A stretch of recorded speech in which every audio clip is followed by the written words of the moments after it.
Welcome to the Learning Pines YouTube. We hope this video helps. You have the doc open. Now go straight to File, then Page Setup to change orientation. You do this because Google Docs controls page orientation at the document level. Once you click Page Setup, choose Portrait or Landscape and confirm margins and paper size. Make sure to look for an Apply to menu. If present, you can target the whole document or a section. Click OK to apply changes, so you can see the rotation take effect across the document. If you need to rotate just one page, docs can be limiting because orientation typically applies to the whole document. Once you decide a single page must rotate, create that page in Google Slides or as a separate docs file and set its orientation there. Then download or insert it into your main document as a PDF or image.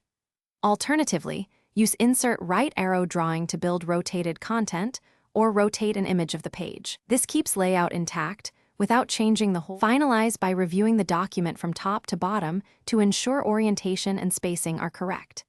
If text reflows in unexpected ways, undo the change and use the Google Slides or drawing workaround for that page instead. It preserves formatting. Make sure you saved or that Google Docs shows all changes saved. If it doesn't, refresh.